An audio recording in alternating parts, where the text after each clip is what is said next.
আল্লাহ নবীর জামানাতে ফেতরাটা ছিল খাদ্য দ্রব্য দিয়ে।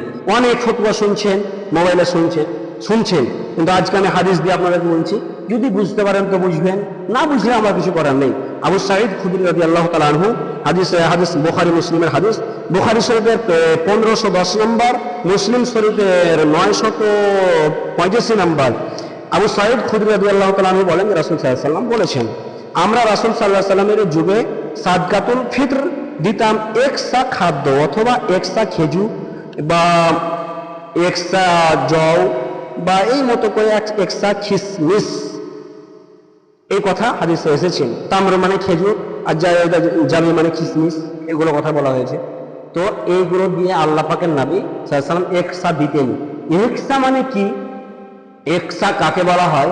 একসা একই বলা হয় যে আমাদের যুগে তো ওগুলো নেই, যে সৌদি আরবে আছে, মানে এগুলো কোটা থাকে, কোটার মতো এক্সট্রা। যেমন মা বোনরা দেখবেন কাঠাতে চাল মেপে কি করে, কাঠাতে চাল মেপে দেয় না, চালগুলোকে কেজি হিসাবে ভাগ করে, 1 কেজির কাঠা বুঝতে পারছেন না, এই কাঠাতে চাল মেপে 1 কেজি করে মেপে দেয়। তো ঠিক তেমনি ভাবে আল্লাহ রাসূলের জামানাতে ওই মতো একটা একসার কোটা করেছিল। এখন বহু অনেক জায়গায় চলে এসেছে, আমাদের এই যে এখন অনেক জায়গায় ভারতে চলে এসেছে, অনেক জায়গায় বিক্রি হচ্ছে। এই একসা খেজুর, একসা খিসমিস, একসা মানে জও, একশো গম, এর কথা এসেছে। খাদ্যদ্রব্য, যাই হোক মূল কথা হলো খাদ্যদ্রব্যের কথা এসেছে। টাকা মুদ্রার কথা আসেনি। হাদিসে পাওয়া গেল যে টাকা মুদ্রার কথা আসেনি। টাকা দিয়ে ফিতরা আদায় অনেক শুনতে পাচ্ছি, অতগুলো আপনাকে ফতোয়া দিব না, সঠিক কথা আপনাকে বলবো, সহিহ সুন্নাহর কথা, যে টাকা দিয়ে চলবে কি চলবে না। অনেক আলেম বলছেন টাকা দিয়ে চলবে না। বেশি 100% মধ্যে 99% বলছে যে টাকা দিয়ে ফিতরা চলবে না। ঠিকই বলছে, হাদিস কোরআন অনুযায়ী বলছে, কেউ কারো মতামত করে না। হাদিস কোরআন দিয়ে বলছে যে টাকা দিয়ে চলবে না, খাদ্য দ্রব্য দিতে হবে, এটাই চূড়ান্ত, এটাই সিদ্ধান্ত। আর জাকাতটা দিবে কি দিয়ে? এমনি টাকা পয়সা জাকাত, শোনা যায় জাকাত দিবে করছে, এটা দিবে, টাকাটাই দিবে, যেহেতু টাকা দিবে জাকাত দিবে। পোশাক কিনে এটা জাকাত হয় না, পোশাক দিয়ে জাকাত নাই, টাকা দিয়ে জাকাতটা দিবে। আর জাকাতুল ফিতর জাকাতুল ফিতরটা কেন আদায় করবেন, এই কথাটা আগে মনে করবেন। জাকাতুল ফিতর এই জন্য আদায় করা হয় যে একটা মানুষ রমজান মাসে রোজা রাখার পরে কারণ কোনো একটু ভুল ত্রুটি, গালি দিয়ে দিয়েছে কাউকে, বা একটু কিছু মানে একটু পাপের কাজ হয়ে গেছে, ওটা যেন আল্লাহ ক্ষমা করে দেয়, তার জন্য জাকাতুল ফিতর। এবার আপনি বলছেন যে জাকাতুল ফিতর কাকে দিতে হবে? জাকাতুল ফিতর কয়জনে দিতে হবে? আপনার সন্তান ঈদের নামাজ আদায় করার পূর্বেই যদি আপনার সন্তানরা জন্ম মানে ভূমিষ্ঠ হয়, তাও তার জাকাতুল ফিতর দিবে। তো বলুন স্যার, জাকাতুল ফিতর তো বললো যে রোজাদার ব্যক্তি দিবে, বেরোজাদার কেন? তো এই হাদিসের ব্যাখ্যাতে এসেছে যে এই জন্য বলা হয়েছে যে যেন জাকাতুল ফিতরটা হলো গরিবদের হক, ফকির মিসকিনদের হক। বুঝতে পারছি কথাটা কি? ফকির মিসকিনদের, গরিবদের হক, তার জন্য ছোট বাচ্চাকেও দিতে হবে, যদিও ছোট থাকে তাদেরকেও দিতে হবে। তো জাকাতুল ফিতর মানে সকলকেই দিতে হবে, ঈদের নামাজ পড়ার পূর্বেই দিতে হবে। কতদিন আগে দিতে হবে?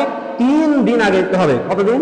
তাহলে 27 রমজান থেকে ঈদগাহতে যাওয়ার আগেই তাকে, ঈদের নামাজের আগে কি করতে হবে?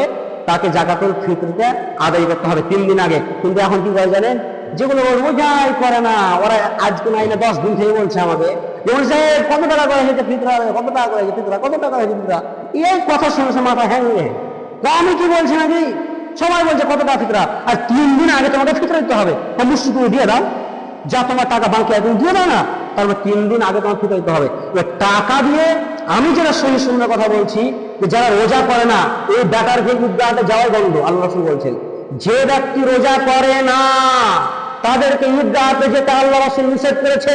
আমি সমাজের দায়িত্বশীলদেরকে বলবো, ওরা ঈদগাহতে পা না দেয়। সমাজের দায়িত্বশীলদেরকে বলে দেবে, ওরা ঈদগাহতে পা না দেয়। যতই আপনি ছেড়েছেন ততই ওরা বেড়ে গিয়েছে। যদি করা কঠিন করে, সব একদম স্ট্রং চলে আসবে, সব টানা একদম সোজা হয়ে যাবে। যে কোনো মূলেই তারা সোজা হয়ে যাবে। যাই হোক, দেখবেন এমন আপনাদের সমাজে লোক আছে, শুক্রবার নামাজ পড়ে না, সমাজে রেখে দিন করে আগে একদম নাম কাটিয়ে বের করে না সমাজ থেকে, কেন রেখেছেন? ভালো মতো কিছু দিতে হবে না।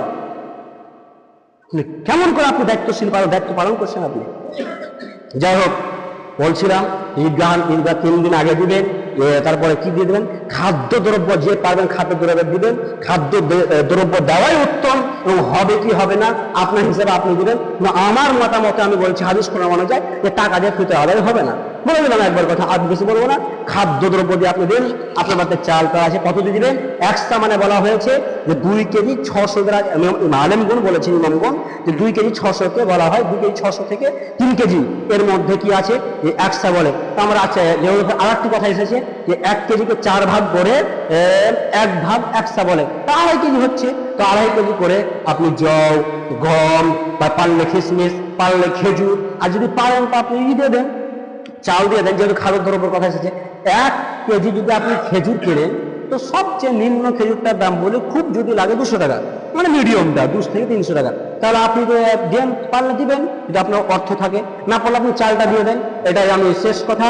আল্লাহ তাআলা আমাদের সকলকেই খাদ্য দ্রব্য দিয়ে আমাদেরকে ফিতরা আদায় করার তৌফিক দেয়। সকলে বলুন আল্লাহুম্মা আমিন। আল্লাহ, তুমি আমরা যেন সকলে যেন খাদ্য দ্রব্য দিয়ে ফিতরা আদায় করতে পারি। আল্লাহ, তুমি আমাদেরকে সঠিক বুঝ দান করুন। সকলে বলুন আল্লাহুম্মা আমিন।